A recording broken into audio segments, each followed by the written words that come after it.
The clock on my living room wall ticked past 7, its hands mocking me with every second. New Year's Eve.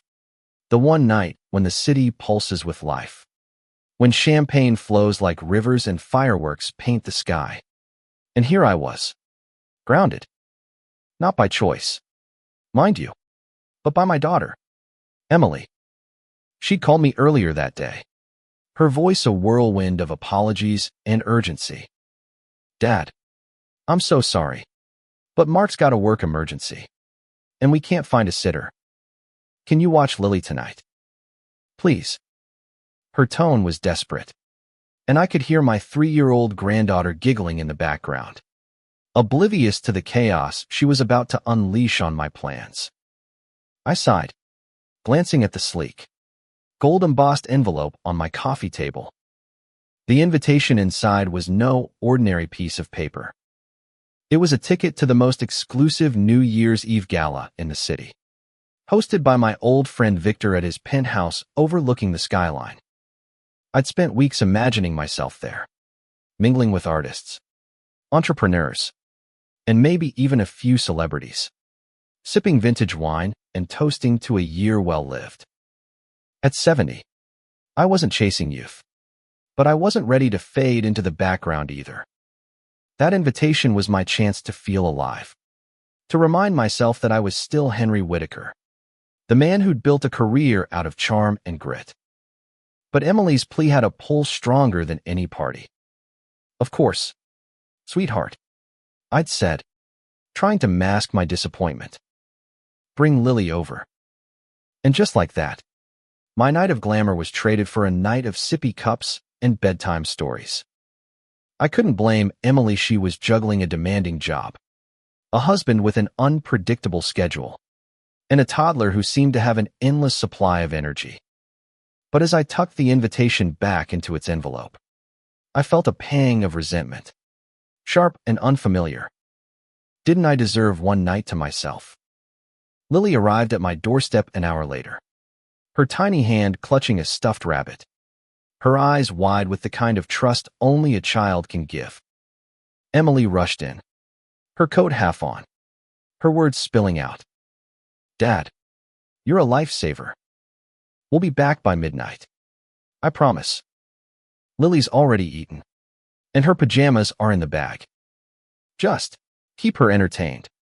Okay. She kissed my cheek, hugged Lily, and was gone before I could ask for details. The door clicked shut, and it was just me and Lily, staring at each other in the quiet of my apartment.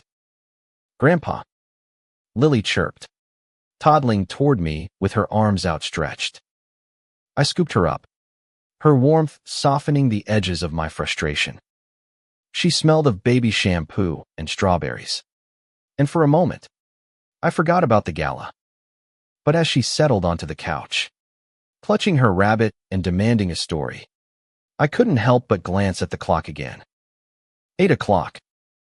The party would be starting soon, and I was here, playing babysitter. I rummaged through Lily's bag, pulling out a worn copy of the Velveteen Rabbit. How about this one? I asked, settling beside her. She nodded eagerly, her curls bouncing. As I began to read, her little body curled against mine, and I felt a flicker of peace. But halfway through the story, my phone buzzed. A text from Victor. Where are you? Henry.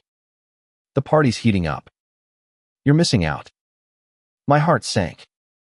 I could almost hear the clink of glasses, the hum of laughter, the jazz band in the background. I typed a quick reply stuck at home. Family duty calls and set the phone down, trying to focus on Lily's sleepy murmurs. The night stretched on. Lily was a whirlwind, as toddlers are. One minute she was coloring on my coffee table, thankfully with washable markers. The next she was insisting we build a fort out of couch cushions. I obliged, dragging blankets and pillows into a makeshift castle, all while stealing glances at my phone. Another text from Victor, a photo of the rooftop, the city skyline glittering under a canopy of stars. My chest tightened. I wasn't just missing a party. I was missing a moment. A chance to feel like the man I used to be. By 9, Lily was still wide awake, her energy showing no signs of fading. I tried everything: songs, snacks, even a cartoon on my ancient TV, but she was relentless. "Grandpa, dance," she squealed, tugging at my hand. I groaned, but let her pull me into the middle of the living room. We spun in clumsy circles, her laughter filling the room. And for a fleeting second, I forgot about the gala. But then my phone buzzed again. Another photo. This time of Victor toasting with a group of sharply dressed guests. I forced a smile for Lily. But inside, I was unraveling. As 10 o'clock approached, I felt the weight of the night pressing down. I wasn't just babysitting. I was sacrificing something I'd been looking forward to for months. I sat Lily down with a cup of milk and tried to reason with her. "Sweetie, how about we go to bed soon? Grandpa's a little tired." She pouted, her big eyes welling up, and I instantly regretted my words. How could I be frustrated with her? She was just a child, innocent and unaware of the plans she'd derailed. I pulled her into my lap, brushing a curl from her face. "Okay, one more story," I said, my voice softer now. As I read, her eyelids grew heavy, and I thought about Emily. She was doing her best, just as I had when she was Lily's age. Back then, I'd been a single father, working long hours to keep us afloat after her mother left. I'd missed plenty of my own moments: dinners, dates, dreams, all for her. Maybe this was just the cycle of family, giving up pieces of yourself for the ones you love. But as Lily's breathing slowed and she drifted off, I couldn't shake the feeling that I was losing something tonight. Not just the party, but a part of myself, the part that still wanted to live boldly, to chase excitement, to prove I wasn't just grandpa. I carried her to the guest room, tucking her into bed with her rabbit, and sat there for a moment, watching her sleep. The apartment was quiet now, save for the distant hum of the city outside. I returned to the living room and picked up the invitation again, running my fingers over the embossed letters. It wasn't too late. Emily had said they'd be back by midnight. I could still make it to the party, catch the tail end, maybe even salvage the night. But as I stood there, torn between duty and desire, I heard a small voice from the guest room. "Grandpa," Lily called, her tone shaky. I set the invitation down and went to her, my heart heavy but certain. The gala could wait.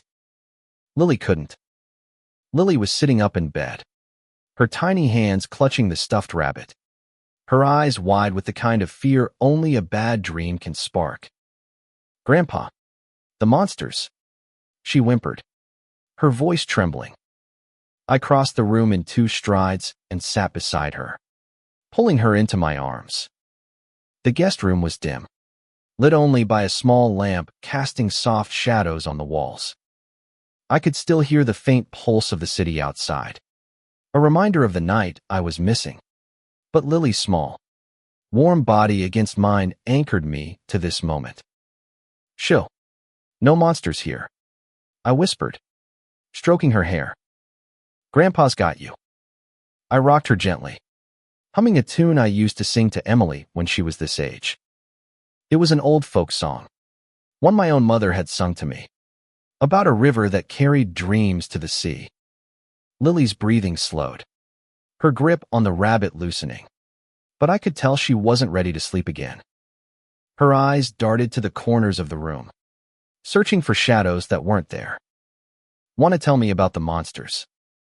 I asked, keeping my voice light. She shook her head, burying her face in my chest. I didn't push her. Instead, I reached for the book on the nightstand, hoping another story might ease her back to sleep. But as I opened it, Lily tugged at my sleeve. "Grandpa, tell me a real story," she said, her voice small but insistent. "About you." I chuckled, surprised. About me. I'm just an old man. Lily. Not much to tell. But her eyes were so earnest, so curious, that I couldn't say no. I leaned back against the headboard, pulling her closer, and let my mind wander to a time when I wasn't just Grandpa, but Henry Whitaker, the man who'd lived 1,000 lives in one. All right, I said, settling in. Once upon a time, when I was younger, well, not that much younger, I used to work for a big newspaper. I traveled all over, chasing stories. One time, I was in Paris, trying to interview a famous chef who wouldn't talk to anyone. I waited outside his restaurant for 3 days, eating nothing but croissants and coffee, until he finally invited me in. Lily's eyes widened. Did you eat his food? She asked, her fear forgotten. Oh, I did. Best meal of my life. But the real story was the chef himself. He told me how he'd grown up poor, cooking for his brothers and sisters, dreaming of a restaurant of his own. He said every dish he made was a memory of someone he loved. I paused, caught off guard by the memory. I hadn't thought about that chef in years. But telling the story to Lily brought it back, the smell of fresh herbs, the clatter of plates, the way the chef's eyes lit up when he talked about his family. Lily giggled. You're like an adventure man, she said, and I couldn't help but laugh. Adventure man. Maybe I had been. Once. As I spun more tales off chasing a runaway hot air balloon in New Mexico, of getting lost in a Moroccan market and finding my way out with a stranger's help, I felt something shift inside me. These weren't just stories. They were pieces of a life I'd almost forgotten. A life I'd lived before mortgages and deadlines and the slow creep of age. But as I talked, my mind kept drifting to the gala. It was nearing 11 now, and the party would be in full swing. I could picture Victor on the rooftop, his voice booming over the crowd, toasting to new beginnings. I'd been to his parties before, glittering affairs where the air buzzed with possibility. Tonight's was special, though. Rumor had it a famous jazz singer was performing, and Victor had hinted at a surprise announcement. I'd wanted to be there, not just for the glamour, but to feel like I still belonged in that world. Lily yawned, pulling me back to the present. Another story. Grandpa, she mumbled, her voice thick with sleep. I smiled, brushing a curl from her face. One more? I promised. But before I could start, my phone buzzed again. Another text from Victor. Henry, you're killing me. Last chance to join us. Attached was a video clip, lights flashing, music pulsing, people dancing under a sky ready to burst with fireworks. My stomach twisted. I was missing it all. I set the phone face down on the nightstand, trying to focus on Lily. She was drifting off again, her breathing steady, her tiny hand curled around my finger. I stayed there, watching her, torn between the pull of the past and the weight of the present. I thought about calling Emily, asking if she could come back early, but I knew she was counting on me. She and Mark deserved a night out, just as I deserved mine all those years ago when I was young and untethered. The clock ticked closer to midnight. I carried Lily back to bed, tucking her in with care. She didn't stir this time, lost in whatever dreams toddlers have. I stood in the doorway, watching her for a moment, then returned to the living room. The invitation still sat on the coffee table, its gold edges catching the light. I picked it up, turning it over in my hands. It wasn't just a party I was missing. It was a chance to reclaim a piece of myself, to prove I wasn't defined by age or duty. But as I stood there, I heard Lily stir again, a soft murmur from the guest room. I set the invitation down and went to check on her. She was fine, just shifting in her sleep. But the sound grounded me. I wasn't just Henry Whitaker, the man with stories and ambitions. I was Grandpa, the one Lily turned to when the monsters came. And maybe, just maybe, that was enough. I sank onto the couch, the weight of the night settling over me. The city outside hummed with life. But in here, it was just me and the quiet. I thought about the chef in Paris, the one who'd said every dish was a memory of love. Maybe this night was my dish of memory I was making for Lily, for Emily, for myself. I didn't know it yet, but that memory would soon become something more. Midnight came and went, marked not by fireworks or champagne, but by the soft chime of my old clock. I sat in the dim glow of my living room, the invitation still on the coffee table. Its promise now faded into the new year. Lily was asleep at last, her small snores drifting from the guest room, a reminder of why I was here instead of there. I leaned back in my armchair, closing my eyes, trying to let go of the ache in my chest. The gala would be winding down now, the guests spilling onto the rooftop to watch the fireworks, their laughter echoing over the city. I could almost feel the crisp night air, the thrill of being part of something bigger than myself. But then my phone rang, shattering the quiet. It was Emily. "Dad, I'm so sorry," she said, her voice tight with worry. "Mark's car broke down, and we're stuck across town. We won't be back for a couple of hours. Is Lily okay? Are you okay?" I could hear the guilt in her words, the same guilt I'd felt so many times when I'd had to choose between her and my own plans. "She's fine, Em," I said, keeping my tone steady. "Fast asleep. Don't worry about us. Just get home safe." She thanked me profusely, promising to make it up to me. But as I hung up, I felt the weight of those extra hours. 2 more hours of babysitting. 2 more hours of missing the life I'd planned for tonight. I glanced at the invitation again, tempted to text Victor and see if the party was still going. But I stopped myself. Lily needed me. Emily needed me. That was the deal I'd made when I became a father, and now a grandfather. I wandered to the guest room to check on Lily. She was sprawled across the bed, her rabbit tucked under her arm, her face peaceful. I adjusted the blanket over her, my heart softening. She was so small, so trusting, and I realized I didn't want to be anywhere else, not really. But the realization didn't erase the longing. I returned to the living room and picked up my phone, scrolling through Victor's messages again. The photos, the videos, the glimpses of a night I'd been so close to having. I set the phone down and rubbed my temples, trying to quiet the noise in my head.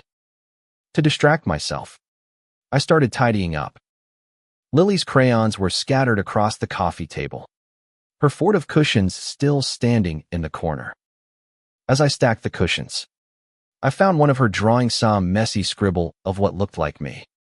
A stick figure with gray hair and a big smile, holding hands with a smaller figure labeled Lily. My throat tightened. She'd drawn us together, happy, connected. I set the drawing on the table, next to the invitation, and for the first time that night, I felt a flicker of pride. Maybe this was my party, right here, in this quiet apartment with a toddler's masterpiece. But the moment was short-lived. My phone buzzed again, this time with a call from Victor himself. "Henry, where the hell are you?" he boomed, his voice thick with wine and cheer. "This party's legendary, and you're missing it. Get over here." I laughed, despite myself, and explained the situation: babysitting, Emily's car trouble, the whole mess. Victor groaned dramatically. "You're too good, man. But listen, the night's not over. I'm sending you something. Check your doorstep in 10 minutes. I frowned, confused. "Victor, what are you up to?"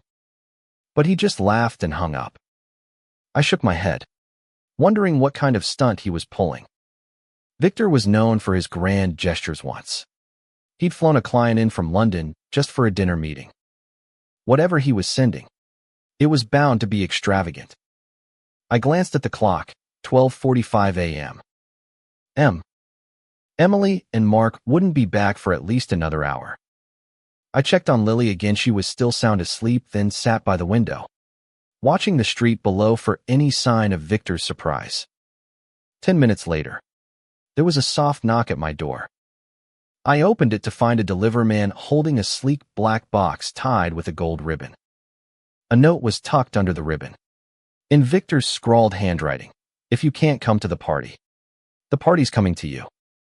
V." I carried the box inside. My curiosity piqued. Inside was a bottle of the finest champagne I'd ever seen, 2 crystal flutes, and a small velvet pouch. I opened the pouch, and out spilled a pair of VIP wristbands for the gala, shimmering under the light. My heart skipped. Victor hadn't just sent a gift. He'd sent a piece of the night I was missing. I set the champagne on the table, tempted to open it, but hesitated. This wasn't the moment. Not with Lily asleep in the next room. Not with Emily and Mark still stranded. Instead, I texted Victor a quick thank you, promising to make it up to him. His reply was instant. "Next year. Henry, you're not getting out of it." I smiled, setting the phone down. Maybe next year. As I sat there, the box open in front of me, I thought about the stories I'd told Lily earlier. The chef in Paris, the balloon in New Mexico, the market in Morocco. They weren't just adventures. They were choices. Moments when I'd decided who I wanted to be. Tonight was another choice. I could have been bitter, resenting Emily for pulling me away from the gala, resenting Lily for her endless energy. But looking at her drawing, at the champagne and wristbands, I realized something. I wasn't trapped. I was exactly where I needed to be. I leaned back, closing my eyes, letting the quiet of the apartment wrap around me. The city outside was still alive, but in here, it was just me, Lily, and the promise of a new year. I didn't know it yet, but Victor's gift was just the beginning of a night that would change everything. The champagne sat unopened on the coffee table, its gold foil catching the lamplight. I stared at it, the VIP wristbands beside it glinting like a taunt. Victor's gesture was kind, extravagant even, but it only deepened the ache of what I'd missed. I could have been there, clinking glasses with the city's elite, feeling the pulse of a night meant for celebration. Instead, I was surrounded by crayon scribbles and couch cushions, the weight of duty heavier than ever. But as I glanced at Lily's drawing her stick figure version of me, smiling and holding her hand, he felt a shift. Maybe this night wasn't about what I'd lost, but what I was gaining. I checked the clock, 1:15 a.m. Emily and Mark were still at least an hour away, assuming the tow truck arrived on time. Lily was still asleep, her soft snores a steady rhythm in the quiet apartment. I considered pouring myself a glass of that champagne, just to taste a sliver of the gala. But it felt wrong. This wasn't a night for indulgence. It was a night for something deeper, something I hadn't yet named. I wandered to the window, looking out at the city. The skyline was still alive, dotted with lights and the occasional burst of late fireworks. I thought about the stories I told Lily, the life I'd lived before I became the man who answered to Grandpa. I'd been a journalist, a wanderer, a dreamer. I'd chased stories across continents, sat with strangers who became friends, and built a life I was proud of. But tonight, those memories felt distant, overshadowed by the reality of babysitting on New Year's Eve. I wasn't sure if I was mourning the past or just tired of being needed. My phone buzzed again, not with a text from Victor this time, but from Emily. "Tow truck's here. Should be home by 2:30. Thanks again, Dad. You're the best." I smiled faintly, typing a quick reply, "No rush. Take your time. But as I set the phone down, I felt a twinge of restlessness. I wasn't ready to sit still, to let the night slip away in silence. I needed some thingany-thing to shake off the feeling that I was fading into the background. I glanced at Lily's Ford in the corner, its blanket sagging but still standing. On impulse, I crawled inside, the cushions soft under my knees. It was ridiculous, a 70-year-old man in a toddler's fort, but it felt right, like reclaiming a piece of the night for myself. I sat there, surrounded by the faint scent of baby shampoo and the glow of the living room lamp filtering through the blankets. For a moment, I was a kid again, hiding from the world, dreaming of adventures yet to come. That's when I heard it, a soft giggle from the guest room. I froze, listening. Grandpa. Lily's voice was sleepy but curious. I crawled out of the fort, brushing off my slacks, and found her standing in the doorway, rubbing her eyes. "What you doing?" she asked, her rabbit dangling from one hand. "Building a castle," I said, grinning. "Wanna help?" Her face lit up, and before I knew it, we were back in the fort, rearranging cushions and draping blankets to make it bigger and better. As she put it, she chattered away, telling me about her imaginary kingdom where rabbits ruled and monsters weren't allowed. I listened, adding my own flourishes, a moat filled with chocolate syrup, a tower made of marshmallows. Her laughter was infectious, and for the first time that night, I wasn't thinking about the gala or the life I'd missed. As we played, I realized something. Lily wasn't just keeping me from the party. She was giving me something else. A chance to see the world through her eyes, to remember what it felt like to be fearless and full of wonder. I'd spent the night mourning what I'd lost, but maybe I'd been looking at it wrong. This wasn't about sacrifice. It was about connection, about building something new with the people I loved. By 2 a.m., the fort was a masterpiece, complete with a secret entrance made of a throw blanket. Lily was starting to fade again, her yawns coming faster. I carried her back to bed, promising we'd finish the kingdom tomorrow. As I tucked her in, she grabbed my hand. "Grandpa, you're fun," she mumbled, her eyes already closing. I stood there, my heart full, wondering how something so simple could feel so profound. Back in the living room, I sat beside the champagne and wristbands, my mind clearer now. The night wasn't over, but it had changed. I wasn't the man who'd walked into that Paris restaurant or chased that hot air balloon, but I was still Henry Whitaker, grandfather, storyteller, fort builder. I didn't need a gala to prove that. I heard the front door creak open at 2:45 a.m. Emily and Mark stepped inside, their faces tired but relieved. "Dad, you're a miracle," Emily said, hugging me tightly. I hope it wasn't too much trouble. I glanced at the fort, the drawing, the unopened champagne. "No trouble at all," I said, and I meant it. As they gathered Lily's things, I picked up the invitation one last time. It was just a piece of paper now, its allure dimmed by the night I'd had. I slipped it into a drawer, knowing I wouldn't need it anymore. The real party had been here, with Lily, in the quiet moments that mattered most. But as Emily and Mark left, promising to call tomorrow, I felt a spark of something new. Victor's gift had reminded me that I wasn't done living. Not by a long shot. Maybe next year, I'd find a way to have both the gala and the fort, the past and the present. For now, I was content, my heart full of a night I'd never forget. The apartment felt quieter after Emily and Mark left with Lily, her stuffed rabbit tucked under her arm, her sleepy murmurs fading as the door clicked shut. It was nearly 3 a.m. And the city outside was finally settling, the last of the New Year's Eve revelry giving way to the stillness of a new day. I stood in the living room, surrounded by the remnants of our night Lily's drawing. The sagging fort. The unopened champagne Victor had sent. The VIP wristbands lay beside it, their shimmer a faint echo of the night I'd imagined. But as I looked around, I realized I didn't feel cheated anymore. The night had given me something unexpected, something I hadn't known I needed. I sank onto the couch, my body heavy with exhaustion, but my mind buzzing.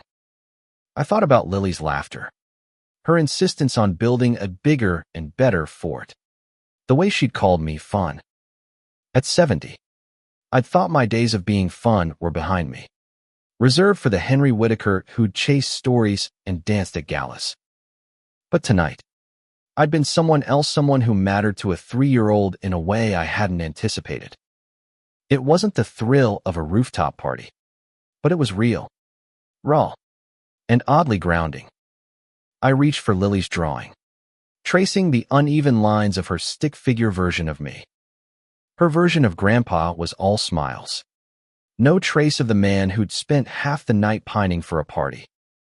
I wondered what she'd remember of tonight, probably not the fort or the stories, but maybe the feeling of being safe, of being loved. That was enough, I told myself. But the champagne and wristbands still tugged at me, a reminder of the other life I'd wanted, the one I'd almost had. On impulse, I grabbed my phone and texted Victor, "Thanks for the gift. Next year, I'm there. No excuses." His reply came almost instantly.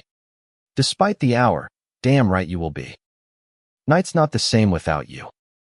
I smiled, setting the phone down. Victor didn't know it, but his gesture had done more than bring the party to might, had reminded me that I still had a place in that world, that I wasn't done yet.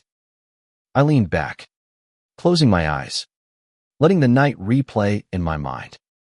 I thought about the stories I told Lily, the ones I hadn't told her, like the time I'd stayed up all night in a Tokyo jazz club, talking philosophy with a saxophonist who'd seen the world, or the time I'd gotten stranded in a snowstorm in Montana, sharing a bottle of whiskey with a trucker who'd lost his wife but never his smile. Those stories were part of me, but so was this night, this quiet apartment, this makeshift fort. They were all pieces of a life I was still living, even if it looked different now. The clock ticked toward 4 a.m. I should have gone to bed, but I wasn't ready to let the night go. I picked up the champagne bottle, turning it over in my hands. It was tempting to open it, to toast to myself, to the new year, to the unexpected beauty of this night. But I set it back down. This wasn't a moment for champagne. It was a moment for clarity, for understanding what really mattered. I thought about Emily, how she'd looked so tired yet grateful when she picked up Lily. She was carrying the weight of her own life, now motherhood, marriage, a career, and I saw myself in her. The way I'd juggled fatherhood and ambition all those years ago. I'd made sacrifices then, just as she was now, just as I had tonight. But those sacrifices weren't losses. They were choices, ones that built the family we had now. I wondered if Emily knew how much she meant to me, how much Lily did. I made a mental note to tell her, not just in passing, but in a way that stuck. As dawn crept closer, I felt a strange sense of peace. The gala, the wristbands, the life I'd missed, they didn't define me. What defined me was here, in this apartment, in the laughter and the stories and the love that filled it. I stood up, stretching my aching back, and started dismantling the fort. Each cushion I stacked felt like a small act of closure, a way of saying goodbye to the night and hello to whatever came next.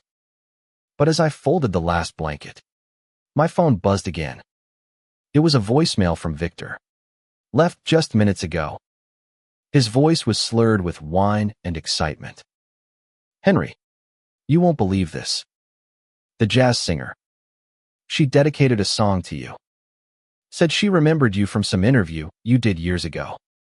You're a legend. Man. Call me tomorrow." I laughed out loud, the sound echoing in the quiet apartment. A legend. Maybe I was. In my own way. I sat back down, the voicemail replaying in my mind. The jazz singer's name was Clara. I remembered now. I'd interviewed her in Chicago, back when she was just starting out. She'd been shy, her voice trembling until she sang. And then the room had come alive. I'd written about her passion, her dreams. And now, decades later, she'd remembered me. It was a small thing, but it felt like a gift. A reminder that my life had left ripples I couldn't always see. I looked at Lily's drawing one last time before turning off the lamp. The night had been a battle between what I wanted and what I needed. And in the end, I'd found something better than a party. I'd found a piece of myself. The part that still had stories to tell, love to give, and adventures to chase, maybe not in Paris or Tokyo, but right here, with a toddler who thought I was fun. As I headed to bed, the first light of dawn creeping through the window, I knew this wasn't the end of my story. It was just a new chapter, one I was ready to write. Dawn was breaking, a soft gray light filtering through the curtains as I lay in bed, too wired to sleep. The night had been long, unexpected, and strangely transformative. Lily's drawing was still on the coffee table in my mind's eye. Its stick figure smiles a quiet testament to the hours we'd spent together. The champagne and VIP wristbands sat untouched, but they no longer felt like symbols of a missed opportunity. They were just objects, remnants of a night that had taught me more than any gala could. I thought about Clara, the jazz singer Victor had mentioned in his voicemail. Her dedication surprised me, not because I doubted my impact, but because it reminded me how interconnected our lives are, how a single momentous conversation, an interview can ripple across years. I'd written about her voice, her soul, and now she'd carried a piece of me into her performance. It made me wonder what other ripples I'd left behind, what other stories were still unfolding because of me. My thoughts drifted to Emily and Lily. They were my ripples too, the most important ones. I'd raised Emily alone after her mother left, pouring everything I had into giving her a life full of love and possibility. I'd missed parties back then, too late nights at the newsroom, weekends away for stories, but I'd never regretted it. Not really.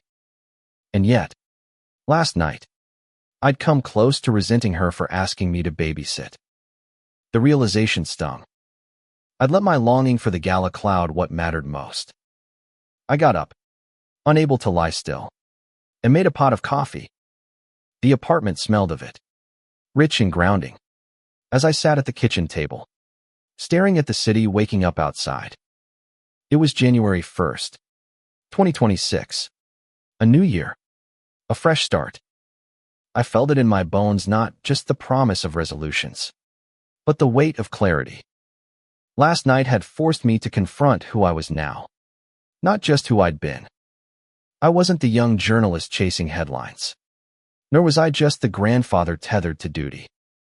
I was both, and more.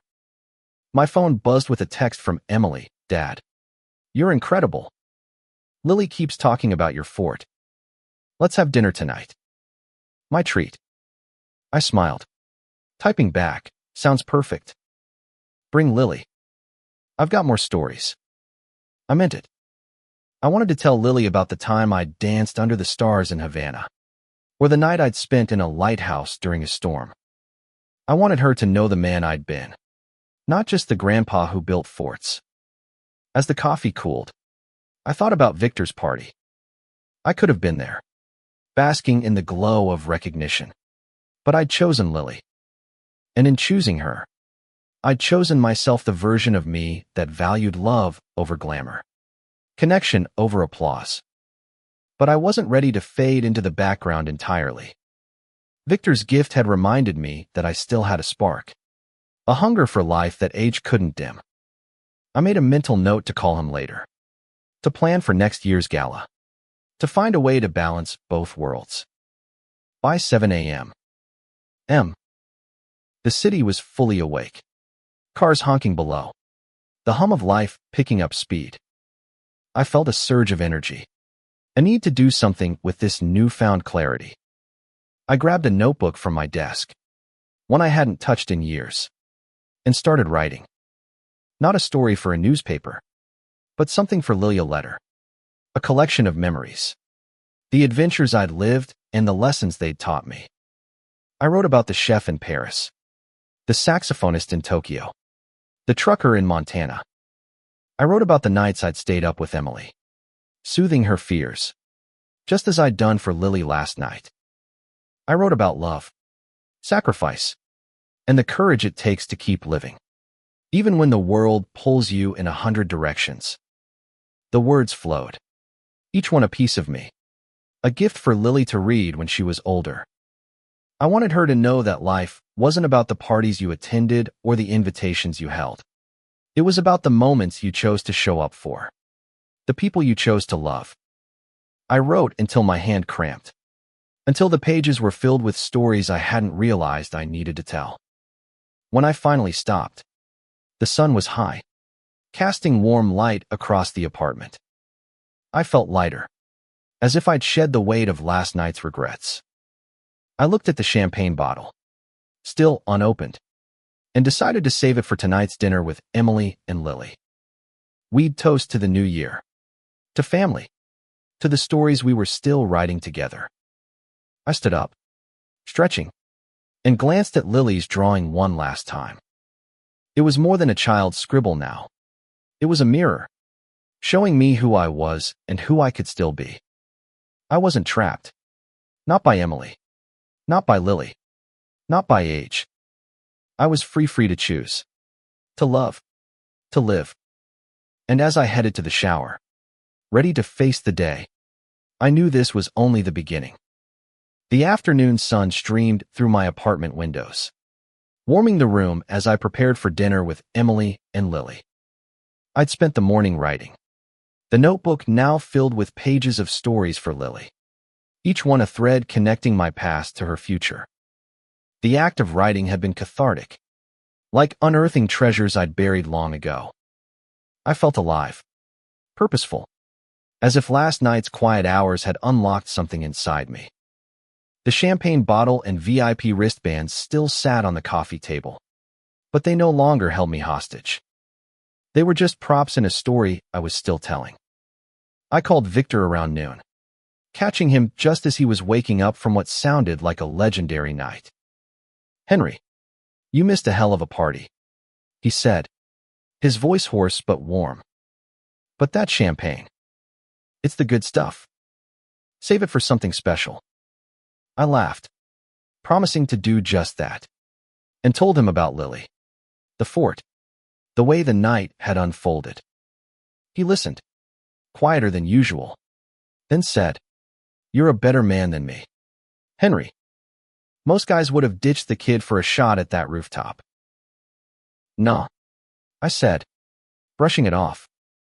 It wasn't about ditching. It was about showing up.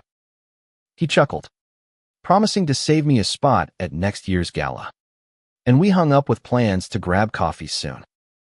I felt lighter after the call, like I'd bridged the gap between the man I was last night and the man I wanted to be. By 5 p.m., Emily and Lily arrived at my apartment, Lily bursting through the door with her usual energy. "Grandpa, can we build the fort again?" she squealed, her rabbit dangling from her hand. Emily laughed, setting down a bag of takeout from my favorite Italian place. "Let's eat first, kiddo," she said, giving me a grateful smile. "Dad, you're amazing. I don't know how you handled her all night." "It was nothing," I said, waving her off, but her words warmed me. We set the table, the smell of garlic and marinara filling the air. I brought out the champagne, placing it beside the takeout containers. Emily raised an eyebrow. "Fancy," she teased. "What's the occasion?" "Just us," I said, popping the cork. The sound was crisp, celebratory, and as I poured 3 glasses too for us, a tiny splash for Lily. Diluted with juice, she clapped her hands. Delighted. We toasted to the new year, to family, to moments like this. Lily sipped her champagne, giggling at the bubbles, and I caught Emily's eye. She looked happy, relaxed. The weight of last night's chaos lifted. As we ate, Lily chattered about the fort, the stories, the monsters she banished with my help. Emily listened, her eyes softening. "You're so good with her, Dad," she said quietly. "I don't tell you that enough." I shrugged, but her words landed deep. I wanted to tell her about the invitation, the gala, the way I'd wrestled with resentment. But I held back. That was my burden, not hers. Instead, I pulled out the notebook I'd been writing in. I started something for Lily, I said, sliding it across the table. Stories from my life, for when she's older. Emily opened it, her fingers tracing the pages, her expression shifting from curiosity to awe. "Dad, this is incredible," she said, her voice thick. "You've lived such a life." Lily tugged at my sleeve. "Read one, Grandpa," she demanded, climbing into my lap. I laughed, opening the notebook to a story about the Moroccan market, the one where I'd gotten lost and found my way with a stranger's kindness. As I read, Lily's eyes widened, and Emily leaned in, her food forgotten. I felt the weight of their attention, the way my words brought us closer. And I realized this was what I'd been searching for last night, not a party, but this connection, this legacy. Dinner stretched into the evening, the 3 of us laughing, talking, sharing stories. Lily fell asleep on the couch, her rabbit clutched tight, and Emily and I sat in comfortable silence, the champagne bottle nearly empty. "You know," she said after a while, "I was so stressed last night, thinking I'd ruined your New Year's. But you made it special for Lily. For me." "You didn't ruin anything," I said, and I meant it. "You gave me something better." She smiled, her eyes glistening, and I knew she understood. We cleaned up, packed Lily's things, and they left with promises of another dinner soon. As the door closed, I felt a quiet satisfaction, a sense that I'd found my place again. I sat down with the notebook, adding a new entry, not a story from the past, but a reflection on last night. I wrote about the fort, the drawing, the way Lily's laughter had pulled me out of my own head. I wrote about choosing love over longing, about the ripples we leave behind without knowing. And as I closed the notebook, I knew I wasn't done writing, not stories, not my life, not the adventures still waiting for me. The city hummed outside, a new year unfolding. I was ready for it, for whatever came next, knowing I could be both the man who chased dreams and the grandpa who built forts. And that was enough. The days after New Year's Eve settled into a quiet rhythm, but the night itself lingered in me like a melody I couldn't shake. I'd wake up thinking about Lily's fort, her drawing, the stories I'd written in that notebook.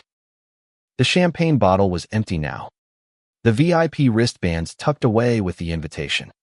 But they weren't what defined that night.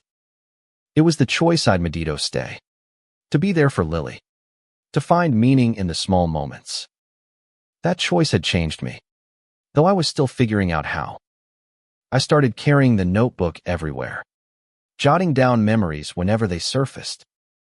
A conversation with a fisherman in Maine, a sunrise over the Grand Canyon, the time I danced with Emily at her high school prom when her date bailed. Each story felt like a thread, weaving my past into something I could give to Lily, to Emily, to myself. I wasn't just preserving memories. I was rediscovering who I was. At 70, I thought I'd known myself inside out. But that night had shown me there was still more to uncover. A week later, I met Victor for coffee at a diner near his office. He was his usual larger-than-life self, regaling me with tales of the Gala Clara's performance, the fireworks, the surprise announcement of a new art gallery he was funding. "You would have loved it, Henry," he said, clapping me on the shoulder. "But you know, I think you had a better night." I raised an eyebrow, skeptical, but he leaned in, his voice serious. "You showed up for your family. That's bigger than any party." I nodded, sipping my coffee, feeling the truth of his words. "Still," I said, grinning, "next year, I'm coming. Save me a wristband." He laughed, promising to hold me to it. And we spent the rest of the morning reminiscing about old times nights we'd stayed up late, chasing stories or dreams or both. It felt good to reconnect with that part of myself, to know it wasn't gone, just waiting for the right moment to shine. Back home, I kept writing.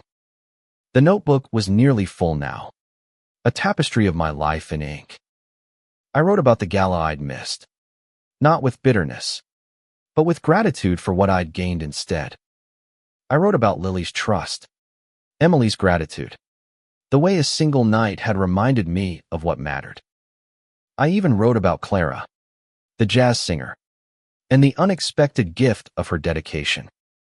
I tracked down her latest album online, listening to her voice as I wrote, her soulful notes a backdrop to my thoughts. One evening, Emily called, asking if I could watch Lily again. "Just for a few hours," she said, her voice sheepish. "Mark and I have a work thing." I didn't hesitate. "Bring her over," I said, already picturing the fort we'd rebuild. When they arrived, Lily ran to me, her arms wide, and I scooped her up, feeling the familiar warmth of her trust. Emily hugged me, whispering, "You're the best, Dad," before rushing out.